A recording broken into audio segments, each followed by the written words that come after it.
فإن أصدق الحديث كتاب الله خير الهدي هدي محمد صلى الله عليه وسلم وشر الأمور محدثاتها وكل محدثة بدعة وكل بدعة ضلالة وكل ضلالة في النار. Inshallah ta'ala, we praise Allah subhanahu wa ta'ala abundantly in the way in which He deserves to be praised, and we ask Him to send peace and blessings upon the Prophet Muhammad sallallahu alayhi wasallam, his wives, his companions, and those who follow them in righteous action until the day of judgment.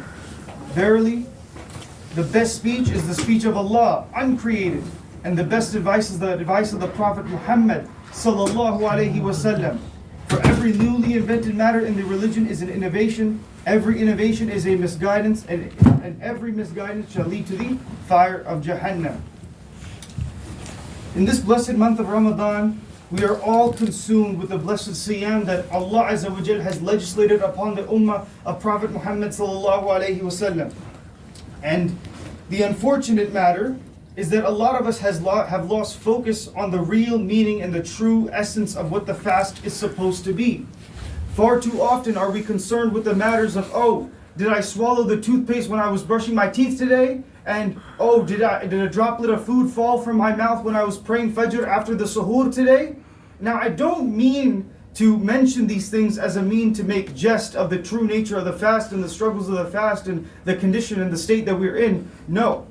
However, I would like to bring our collective attention back to the real nature of the fast and to touch upon some of these matters, these aspects of the fast, which have been either wholeheartedly abandoned or neglected to a degree which is absolutely impermissible. The first of which is the salah. Now the salah, either we bring our bad habits from before Ramadan into Ramadan, and we either delay the salah way after its prescribed time, like the hypocrites, or in the worst case, we absolutely abandon it like the disbelievers. And I make this point because it is clear to everyone here that the salah is what separates kufr, disbelief, and iman, faith. Because every single pillar in Islam you can have an exception for. And you're too sick, or you're too old, or you don't have the financial means, you don't have to make hajj. And if you're too old or too sick, or you're traveling, you don't have to fast. If you're too poor, you do not have to give the zakat. In fact, you could even receive it. However, with ashhadu an la ilaha illallah and the salah, you cannot forsake these. And especially you cannot forsake your salah. So brothers, please, as you fast and abstain from food and drink and what has been made prohibited, do not neglect your prayers. Pray them on time with the legislated time that Allah has bestowed upon it, and respond to the call of your Creator. Secondly, we must be aware of our appendages and senses that Allah Azza wa Jal has blessed us with having. And these also must participate in the fast as well. This is not simply, just starving yourself from food and drink. Because Allah does not need your starvation. Allah Azza wa Jal is much greater than any starvation that you can impose upon yourself, or any thirst you can impose upon yourself. So you must lower your gaze. And yes, I know this is a fitna, especially within this, landscape that we are in. Wallahi, it is hard. But with a great trial, inshallah ta'ala, there is an even greater reward in the akhirah for those who are true. Now, with this being mentioned, I would like to bring attention to something that may cause some backlash, but quite frankly, I don't care. I am not a member of the MSA, nor am I an affiliate or an associate of that organization. I am simply somebody who has gained maybe a teaspoon of knowledge and is trying to share that with you here today. Now, I, as well as you, am aware of the iftars that these people host. And these iftars, after a long day of ibadat and fearing Allah, you go to these, congregations of pure fahisha and free mixing. And wallahi, by Allah, by the Lord of the Kaaba, you are not doing yourself or anybody a service by doing this type of behavior. And the people that are running these things, they need a re-lesson in fearing Allah. Because this is not some type of rocket science where you need, some different many calculations and X amount of steps and Y amount of steps. No, you do not. Rather, the simplest solution in the entire existence of the world, a space divider, and these people can't even provide that.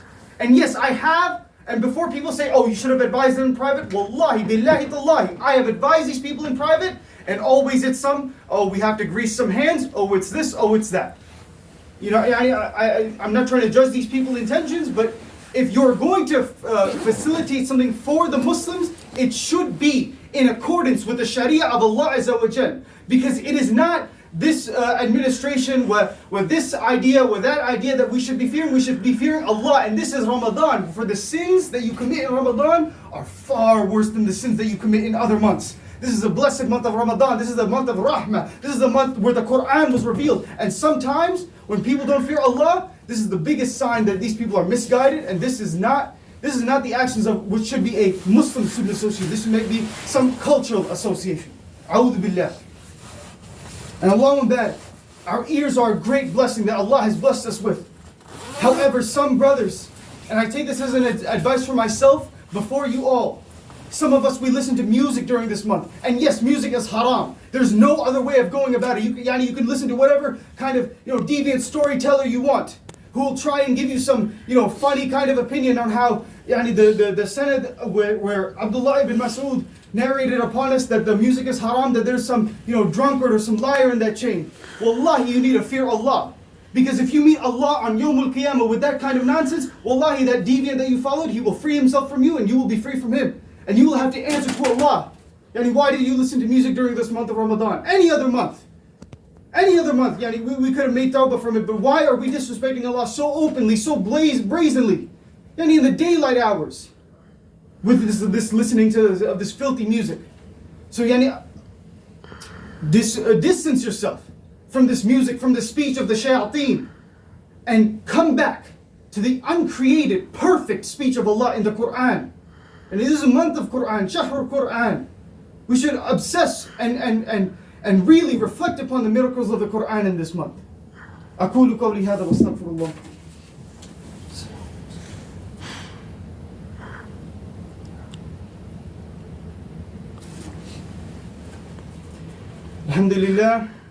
الحمد لله رب العالمين والصلاة والسلام على رسول الله وعلى آله وصحبه أجمعين أما بعد. Thirdly, our tongues and our mouths must also participate in this fast. And how many times have we seen individuals posting up before, a couple of days before Ramadan, a couple of weeks before Ramadan, oh, and Ramadan's coming up, if I wronged you, if I backbitten you, if I slandered you, please forgive me. Well, it's a commendable effort to a degree, but there's no guarantee that this individual is going to be forgiven by the wrong party. And so, if this is the state of us before Ramadan, begging people publicly for forgiveness, then what should be the state of us during Ramadan? We should keep our tongues and our mouths in check, because verily your tongue is a snake, is a scorpion. It will sting you, and it will testify against you upon these wronged parties that you have spoken about, either in truth behind their back, or you're just simply making lies about them. This is a great problem. This is a grave issue. And we must all be wary of the things that we say with our tongues. Forget about even slander and backbiting. Not that those things are not big things, but some of us, even our tongues, they just flow like water with filthy language and vulgarities. And how much of us, right? Other months, maybe not Ramadan, we say all these kinds of curse words, as they call it, right? All these vulgarities in whatever language that they may be, right? But even in Ramadan, you're still saying this as a form of amazement. And some of these could even be statements of kufr. A'udhu billah. May Allah protect us from this. And with all this being said, I would also like to address the brothers that are struggling with this issue of smoking and vaping.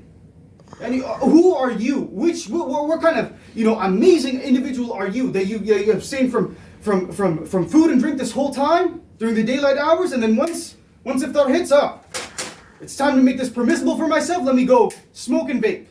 A'udhu billah. Are you trying to play a game with the religion of Allah? Are you trying to make a fool of Allah? Are you serious right now? And same goes for the brothers who have haram relationships. Oh, the whole day I didn't text her, and now if that happens, I'm going to texting her. What the hell?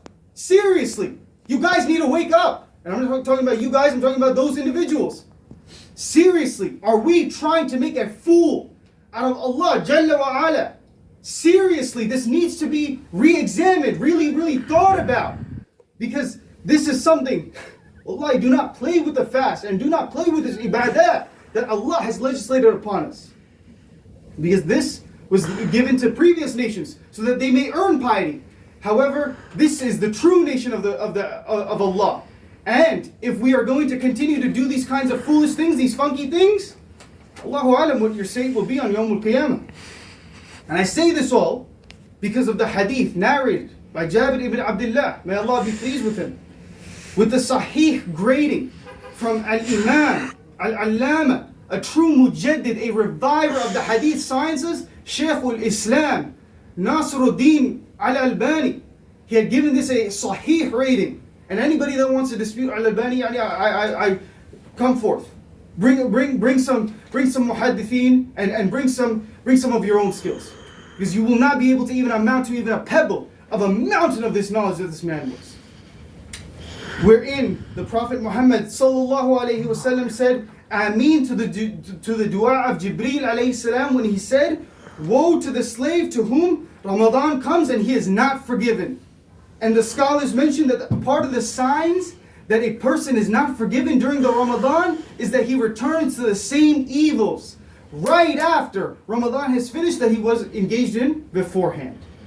And so my brothers, do we really want to make a change in our lives this Ramadan, or do we want this to be just like all the Ramadans of the past years, where we just went through the motions and did what we had to do? We did what everybody else was doing around us. Because surely, those who are not forgiven in Ramadan, they truly deserve the fire of hell. I think this is the mercy of Allah. Shayateen are chained up.